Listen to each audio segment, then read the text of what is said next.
Hello friends, hi, I am Neha. आज मैं आपको बताऊंगी कि घर बैठे हम वेबसाइट कैसे बना सकते हैं। इसके लिए ज़रूरी नहीं है कि हमें इंग्लिश ही आए तो हम वेबसाइट को डेवलप कर पाएंगे। हमें इंग्लिश नहीं भी आती है तो भी हम वेबसाइट बना सकते हैं। आज मैं आपको बताऊंगी कि हम वेबसाइट को कैसे डिज़ाइन करते हैं। ओके। वेबसाइट बनाने के लिए हमें उसके लिए बेसिक लैंग्वेजेस आना बहुत ज़रूरी है। मैं आपको वेबसाइट बनाना बताऊंगी HTML और CSS में। HTML और CSS जो वर्क करते हैं PHP लैंग्वेज में वर्क करते हैं। आजकल PHP लैंग्वेज बहुत ज़्यादा चल रही है इस जनरेशन में। बहुत ज़्यादा डिमांड है मार्केट में इसकी, क्योंकि PHP लैंग्वेज होती है ओपन सोर्स प्लेटफॉर्म लैंग्वेज। इसीलिए मैं आपको HTML और CSS का बेसिक सिखाऊंगी ताकि आप इजीली वेबसाइट बना पाएँ अपनी PHP के किसी भी टूल में। ठीक है। अब हम जान लेते हैं कि हम वेबसाइट को बनाते क्यों हैं। ठीक है। हम वेबसाइट क्यों बनाते हैं फ्रेंड्स? यदि हम अपना मार्केट को एडवर्टाइज करना चाहते हैं, अपने बिजनेस को एडवर्टाइज करना चाहते हैं, मार्केट में अपना ऑनलाइन प्लेटफॉर्म मतलब शो करना चाहते हैं, तो हम वेबसाइट को बिल्ड करते हैं। मतलब हम अपना TRP बढ़ाने के लिए अपने वेबसाइट को डेवलप करते हैं, डिज़ाइन करते हैं। ठीक है। अब हम वेबसाइट डेवलप तो कर लेते हैं, लेकिन आपने सोचा है कि वेबसाइट को फिर हमको किसी पे तो शो रिप्रेजेंट तो करना होगा गूगल पे। अब वो कैसे रिप्रेजेंट करेंगे वो भी मैं आपको बताऊंगी। लेकिन इसके पहले हम जान लेते हैं कि HTML होता क्या है। हम HTML और CSS में वेब पेजेस बनाना सीख रहे हैं, तो HTML होता क्या है? HTML क्या होता है? Hyper text markup language. क्या होता है HTML? Hyper text markup language, इसका फुल फॉर्म होता है। और ये जो आप देख रहे हैं, ये जो टैग है, ये HTML का टैग होता है। कुछ इस टाइप से होता है रिप्रेजेंट HTML का टैग। ठीक है। HTML is the standard markup language for creating a web pages. HTML काई के लिए होती है? वेब पेजेस को क्रिएट करने के लिए।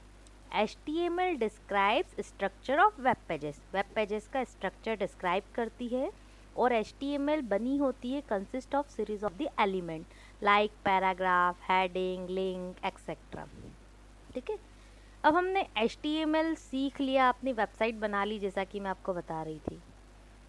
तो हम गूगल पे कोई स्पेस परचेस करते हैं जिसको हम कहते हैं डोमेन, और उसमें हम अपनी वेबसाइट को अपलोड कराते हैं। जस्ट लाइक एग्जाम्पल, जैसे आपने कोई प्लॉट ख़रीदा है तो आप उसकी रजिस्ट्री कराएंगे, जब भी आप उसके हकदार बन पाएंगे। ऐसे ही जब हमारा वैलिड डोमेन होता है तो हम उसके वैलिड हकदार होते हैं, और हमारे जो गूगल है हमारी वेबसाइट को हाईलाइट करता है। बेसिकली अभी फ्री ऑफ कॉस्ट भी डोमेन्स आते हैं जिनमें हम वेबसाइट रन करा सकते हैं, लेकिन उन वेबसाइट्स को गूगल इतना हाईलाइट नहीं करता है, तो हम हमारा मार्केट अच्छे से बिल्ड नहीं कर पाते हैं ऑनलाइन प्लेटफॉर्म पर। इसलिए हमें यदि वेबसाइट बनानी है उसके बाद हमें डोमेन भी परचेज करना होता है, ताकि वहाँ हम अपनी वेबसाइट को अपलोड कर पाए, रिप्रेजेंट कर पाए ऑनलाइन प्लेटफॉर्म पे। अब मैं आपको एग्जांपल बताना चाहूँगी। ये क्या लिख लिया है मैंने? कोई भी टैग हम ओपन करेंगे तो उसे क्लोज करना बहुत ज़रूरी है। मैंने HTML ओपन करा है, HTML को क्लोज करा है। हेडर सेक्शन ओपन करा है, हेडर सेक्शन को क्लोज करा है। बॉडी सेक्शन ओपन करा है, बॉडी सेक्शन को क्लोज करा है। HTML में दो मेन पार्ट होते हैं, एक हेड सेक्शन और एक बॉडी सेक्शन। हेड सेक्शन में हम क्या लेते हैं? टाइटल लेते हैं किसी भी वेबसाइट का। हम टाइटल लेते हैं, हम CSS की स्टाइल शीट रन करा सकते हैं हेडर सेक्शन में। और जो भी हमारे मेन वर्क होते हैं वो बॉडी सेक्शन में होते हैं। अब मैंने यहाँ एक इमेज लिया, आप सोच रहे होंगे ये इमेज क्यों लिया है? तो हमारा HTML जो पेज है वो किसी भी ब्राउज़र में रन हो सकता है। मैंने यहाँ एक गूगल क्रोम का इमेज लिया है, और यहाँ मैंने, आप देख रहे होंगे, यहाँ मैंने लिया है page.htm। HTM क्यों लिया है? हमारा जो HTML पेज का जो एक्सटेंशन होता है वो होता है .htm। क्या होता है? .htm। जैसे पावर पॉइंट का क्या होता है एक्सटेंशन? .pptx। और MS वर्ड का एक्सटेंशन क्या होता है? .docx। ऐसे ही हमारी HTML पेज का एक्सटेंशन होता है .htm। मैंने HTML टैग ओपन करा, उसे क्लोज करा, हेडर सेक्शन ओपन करा, हेडर को क्लोज करा। इसमें मैंने टाइटल सेक्शन लिया है, टाइटल सेक्शन को क्लोज करा और इसमें मैंने दिया है पेज टाइटल।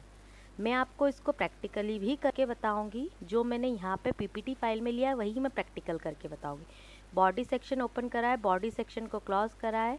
हेडर सेक्शन में मैंने H1 एलिमेंट्स लिया और H1 एलिमेंट को क्लोज करा है और मैंने यहाँ क्या दिया है, my first heading. P element लिया है, P एलिमेंट को क्लोज करा है, क्या लिखा है, माय फर्स्ट पैराग्राफ। ओके, अब आप बोल रहे होंगे मैंने डॉक टाइप HTML डिफाइन नहीं किया है।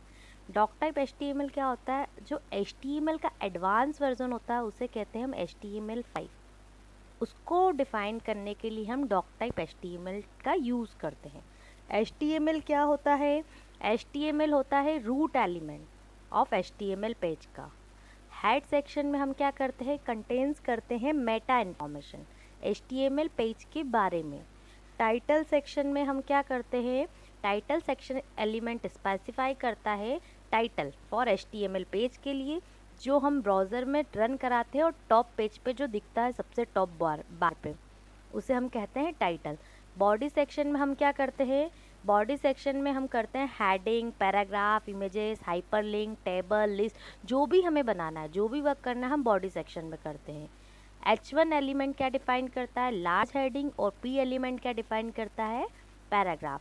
यदि आपको मेरा एक्सप्लेनेशन तरीका समझ में आया है तो प्लीज़ मेरे चैनल को सब्सक्राइब और लाइक ज़रूर कीजिएगा, ताकि मैं इसी तरह का से अपना वीडियो बना पाऊँ। अब मैं आपको प्रैक्टिकल, हमें मतलब HTML पेज बनाने के लिए कोई स्पेशल सॉफ्टवेयर की ज़रूरत नहीं है। मैं इसे नोटपैड में ही बनाऊंगी। मैंने अपने पेज का नाम दिया है, आप देख रहे हैं पेज, और हमारा एक्सटेंशन क्या होता है, .htm। ओके, मैंने ये लिया है। अब मैंने इसे एंटर करा है तो ये पूछ रहा है if you change a file name extension the file might become unusable, are you sure you want to change it. मैंने कहा यस। अब आप सोच रहे होंगे ये ऐसा लोगो आ गया है, तो मैंने फोल्डर ऑप्शन में जाके हिडन फाइल, टेक्स्ट फाइल को हिडन कर दिया था, तो जो भी मैं पीछे एक्सटेंशन दूंगी बाय डिफ़ॉल्ट वही आएगा। ठीक है, आप देख रहे हैं जैसे डॉक फाइल का कैसा इमेज होता है, ये आइकन ऐसा होता है लोगो, ऐसे ही हमारा HTML5 का ऐसा लोगो है। अब मैं इसे नोटपैड में ओपन करूँगी।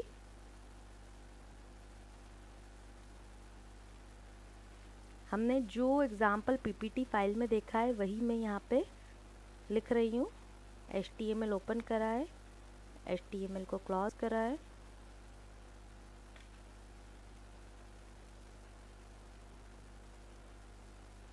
हम क्या क्या ओपन करते हैं इसमें, दो मेन पार्ट कौन से होते हैं, हेडर सेक्शन, हेडर सेक्शन को क्लोज कर रही हूँ मैं, और बॉडी सेक्शन। ओके,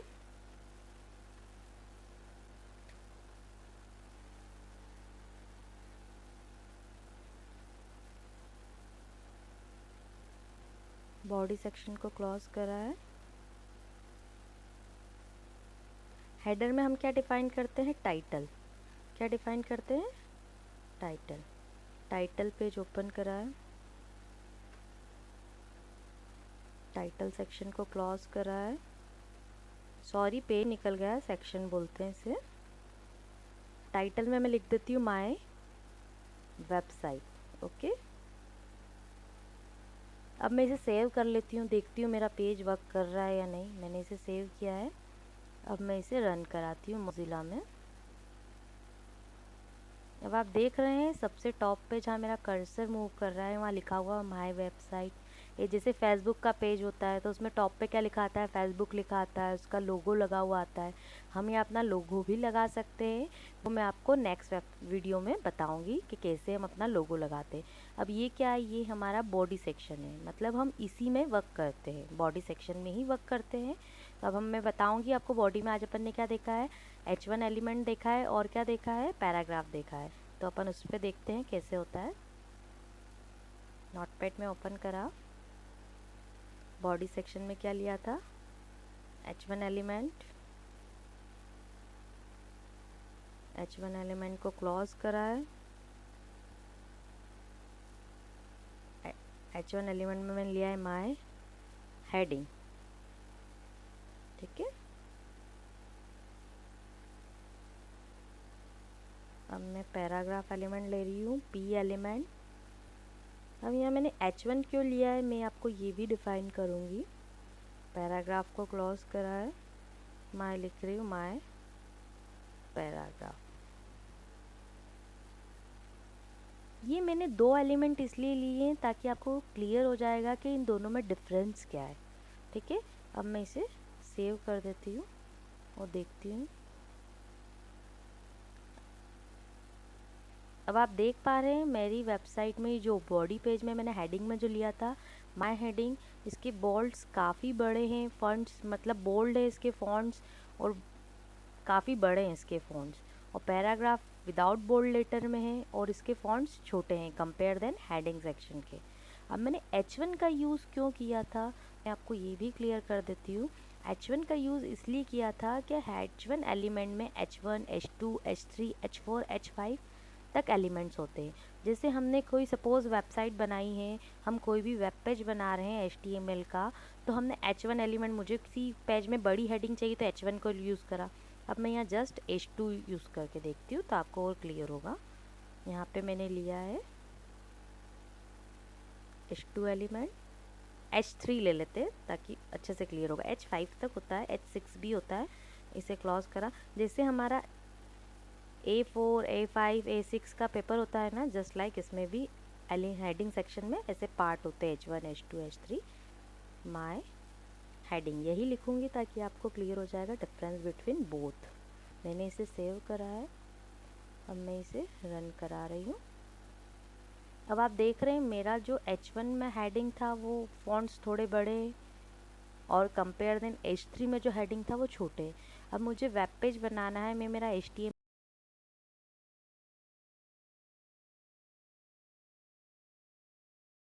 इन हेडिंग सेक्शन के लिए इन एलिमेंट्स का यूज़ करूँगी और जो ब्रीफ डिस्क्रिप्शन देना है उसके लिए मैं पैराग्राफ सेक्शन